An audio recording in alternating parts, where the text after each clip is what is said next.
Session 25 of Industrial Relations and Labour Legislation of 6th semester BBA of Mangalore University. In this session, we shall study about the meaning and definition of collective bargaining, characteristics or features or nature of collective bargaining. Collective bargaining is a process of joint decision making and basically represents a democratic way of life in industry. It helps in establishing industrial peace without disrupting either the existing arrangements or the production activities. Let us see the definition of collective bargaining. As described by Webbs, an economic institution with trade unionism acting as a labor cartel by controlling entry into the trade. Collective bargaining, as defined in the Encyclopedia of Social Sciences, it is a process of discussion and negotiation between two parties, both of whom is a group of persons acting in concert. The resulting bargain is an understanding as to the terms and conditions under which a continuing service is to be performed. More specifically, collective bargaining is a procedure by which employers and a group of employees agree upon the conditions of work. So they come to a negotiation with one another and they agree, may be related to the payment of wages, may be related to the work conditions, and they conduct the smooth flow of the operations in an organization. According to Stevens, collective bargaining is a social control technique for reflecting and transmitting the basic power relationships which underlie the conflict of interest in an industrial relations system. This definition emphasizes important characteristics of collective bargaining, that it is concerned with the application of power in the adjustment of inherent conflicts of interest. According to the ILO, International Labour Organization, negotiations about working conditions, terms of employment between the employer and the employees or their groups, and reaching an agreement wherein the terms serve as a code of defining the rights and obligations of each party in their employment relations with one another, fix a large number of detailed conditions of employment, and during its validity, none of the matters it deals with can, in normal circumstances, be given as a ground for a dispute concerning an individual worker. So, this definition says that there is a negotiation between the employer and the employees so that there is smooth working of the organization where both the parties are satisfied and they do not cause for disputes in the organization. Characteristics or features or nature of collective bargaining. First is collective. It is a group action as opposed to individual action. So it is called as collective. And it is initiated through the representatives of the workers. On the management side, delegates at the bargaining table on the side of the workers is the trade union, which may represent the local plant, the city membership or nationwide membership.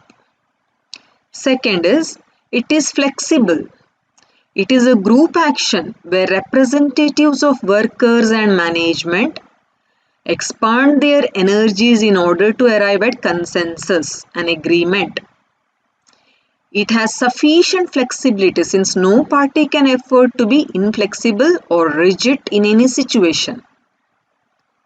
The unique feature of collective bargaining is that the parties concerned start negotiations with entirely divergent views, but finally they reach to a middle point which is acceptable to both the parties. Third is strength. Across the table, both parties bargain from a position of equal strength. In collective bargaining, strength of the management and the workers is equal. Industrial democracy at work. Next is, it is a two-party process. It is a mutual give and take rather than take it or leave it method. Both the parties are involved in it. Collective bargaining can work only with the acceptance by labor and management of their appropriate responsibilities. It is a continuous process. It provides a mechanism for continuing and organized relationships between the management and trade unions. It is the process for a continuing joint consideration and adjustment of problems related to the workplace. It does not commence with negotiations and end with agreement. The agreement is only a beginning of collective bargaining, and it is a continuous process which includes implementation of the agreement and also further negotiations. Next is, it is dynamic and not static. That means it changes. It is a relatively new concept and is growing, expanding and changing. In the past, it used to be emotional, turbulent, sentimental, but now it is scientific, factual, systematic. Collective bargaining is dynamic process because the way agreements are arrived at, the way they are implemented, the mental makeup of the parties involved keeps changing. The concept itself changes, grows and expands over time. Continuing the features or characteristics, it is an industrial democracy at work. Industrial democracy is the government of labor with the consent of the governed, that is the workers. Collective bargaining is not a mere signing of an agreement granting seniority, vacations and wage increases. It is not a mere sitting around the table discussing grievances. It is a democratic, a joint formulation of company policy on all matters which directly affect the workers in a plant. It is the projection of the management policy which gives the workers the right to be heard. It is the establishment of factory law based on common interest. Next is complementary. Collective bargaining is a complementary process. That is, each party needs something that the other party has. Labor can increase productivity and the management can pay better for their efforts. Next is power relationship. Workers want to gain the maximum from the management and management wants to extract maximum from the workers. They offer very little. To reach a consensus, both have to trade from such positions and accept less than what is asked for and give more than what is an offer. By doing so, management tries to retain its control on workplace matters and trade unions attempt to strengthen their hold over workers without any serious dilution of their powers. Next is, it is a representation.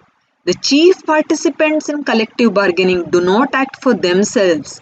They represent the claims of labor and management while trying to reach an agreement. In collective bargaining, the employer does not deal directly with the workers.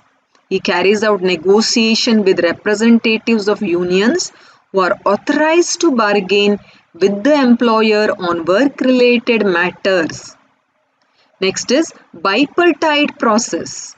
The employers and representatives of unions negotiate the issues directly, face to face, across the table. So there are two parties, not the third party intervention. Finally, collective bargaining is a complex process because it involves a number of procedures, techniques, and tools, preparation of negotiations, timing, selection of negotiation, agenda, tedious negotiations, makeup of agreement, corrections, enforcement, etc. You can refer Human Resource Management by Dr. Veena BK, which is meant for the semester.